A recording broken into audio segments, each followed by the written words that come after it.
Hello and welcome back to our new 442 video feature, The Boys a Bit Special, in which we're highlighting the best and brightest teenagers world football has to offer. Each month we'll be selecting 4 players, some more renowned than others, and giving them the airtime we think they deserve.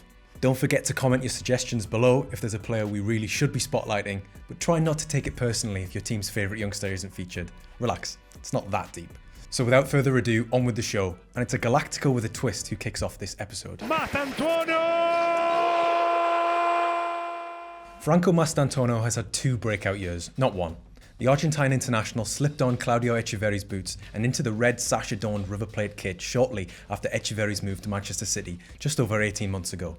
That was Mastantuono's first breakout year, 2024, when he announced himself in South America. In 2025, Mastantuono has arrived on the world stage. The newly turned 18-year-old has assumed starting responsibilities under Xabi Alonso at Real Madrid, and that's a lot easier said than done. Just ask Renier, Endrick or 𝗘𝗫𝗓𝗍𝗓. Mastantuono is a left-footed right winger and hails from a sporting background. He was once considered one of Argentina's 10 best tennis players in his age group before committing to football. To watch Mastantuono during his final 6 months in Argentinian football, it was clear he'd outgrown the environment. Very little appeared to challenge him anymore. Make no mistake, at 18 he's got a lot to learn and will be in and out of the team because of the sheer talent in Real Madrid's ranks. But players who make their Argentina debuts and move to the Santiago Bernabeu for €40 million before they're old enough to legally buy a pint, not that they'd be doing that anyway, tend to be a bit special. When Mastantuono isn't shooting, he's winning fouls which lead to shooting opportunities for others. When he isn't doing either of those things, he's creating chances, doing so almost 5 times per game during his final 12 months with River Plate, which is remarkably consistent. Mastantuono has a strong preference for his left foot, but that isn't to say that his right is obsolete.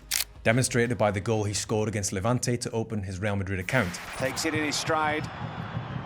Mastantuono with his right foot. Franco Mastantuono. Given the chance though, he'll always cut infield from an aggressive starting position right out there on the touchline. And when he arrives within a reasonable distance from goal, he loads the bullets and fires. There's no shortage of attacking options at the Bernabeu, but consistent starts are indicative of a player who has Alonso's trust, and that's a rare, valuable, some would even say special commodity for any teenager. I don't think I've seen anything like it, yes, I'm going to say it, since Messi. When 5'6" Rodrigo Moura scored on his first FC Porto start at the age of 17, he was hoisted like a puppet by 6'4" teammate Samu Agüero. Size, ironically, plays a big part in Moura's game. How often have we heard stories of players who were overlooked due to their diminutive stature or their inability to impact matches physically? Kevin Keegan is one, Andres Iniesta another, and they did alright for themselves. In Moura's case, he's probably benefited from being born in the modern era, when his talent is such that he's rarely needed to engage in the more agricultural parts of the game. From an early age, Moura superseded his peers with technical ability and an eye for a pass. In particular, Moura's display at the 2024 UEFA Under-17 Euros earned him the Golden Ball, the tournament's prize for the best player, after he scored 5 times and provided 2 assists en route to finishing a runner-up with Portugal. The season before last, Moura finished joint top scorer in the UEFA Youth League 2, netting 7 goals as Porto were knocked out on penalties in the semi-final. He's doing his bit, you can't say fairer than that. Last year, while still a teenager, Moura hit double figures for Porto and was subsequently called up to Roberto Martinez's senior Portugal squad for the UEFA Nations League finals over the summer. It'll be some feat to continue in the same vein during 25-26, but if he does, he stands a real chance of making the World Cup squad. In many ways, Moura is a throwback to the archetypal European number 10. Short and slippery, sporting those flowing auburn locks, receiving between lines, ducking and weaving between pressure. If a footballer could quite literally dribble through an opposing player's legs, Moura would be it. Balance and composure in the final third are what he's all about. Moura is constantly active in attacking spaces and likes to make himself a touch point for his Porto teammates to find inside the area, and that makes him a nightmare to keep tabs on for defences. Boyish looks, huge talent, a crab-like ability to protect possession in tight spaces. He's both-footed and bears a stylistic resemblance to the one and only David Silva. Moura is, how they say in Portuguese, craque. Keeper can't stop it. Thunderbolt from Harry Gray. A hat-trick. The English representative in this Boys a Bit Special feature hasn't made a single appearance in the Premier League yet, but we're pretty sure he will before long. Leeds United are an historic institution, and Elland Road is one of English football's oldest and most authentic stadiums. There's one family whose legacy adorns the walls and corridors more than any other, and that's the Greys. At least one member of the Grey family has played for or managed Leeds United during the 1960s, 70s, 80s, 90s, 2000s, 2010s and 2020s. 17-year-old Harry Gray is the latest in a long line of Gray family men to pull on the white shirt of Leeds. The teenage striker made his senior debut at the end of Leeds' championship-winning 24-25 season, but those around the club have been talking about the great-nephew of Elland Road icon Eddie Gray much longer than he's been around the first team.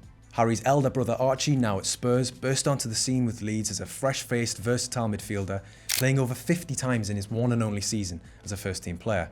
And as a former Leeds reporter myself, I can tell you firsthand that whenever people spoke of Archie's development and the Gray family lineage, that there was almost always mention of his younger sibling Harry too, and that was because of his goal-scoring exploits in the academy.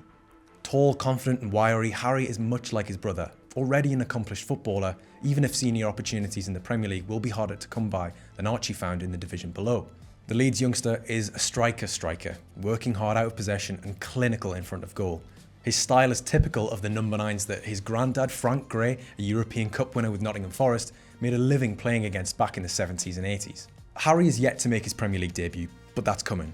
Already this season he scored a hat-trick against senior opposition and made light work of PL2 defences for the 21s. And we know what you're thinking, there's no nepotism going on here. He really is a bit special.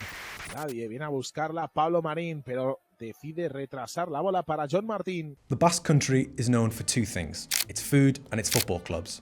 John Martín is the latest in a succession of young Basque players to break into the senior setup at Anoeta, having cut his teeth at the club's world-renowned Zubieta Academy. The teenage central defender is an aerial colossus first and foremost. In the same way San Sebastian's weather is often compared to its British cousin, Martín's style of play is more like that of an old-school proper British centre-half. Last-minute tackles, duelling in the air, no-nonsense clearances, blocking shots and, you know what, sometimes leaving one on the man he's been tasked with marking. La Real haven't started this season very well. They changed manager and sporting director recently, and this is a club in the past that hasn't exactly thrived when in a state of flux. Martín hasn't been a favourite of new coach Sergio Francisco, but his emergence last term and the more recent extension of his contract, which now runs until 2031, suggests the 19-year-old has a longer shelf life in Donostia.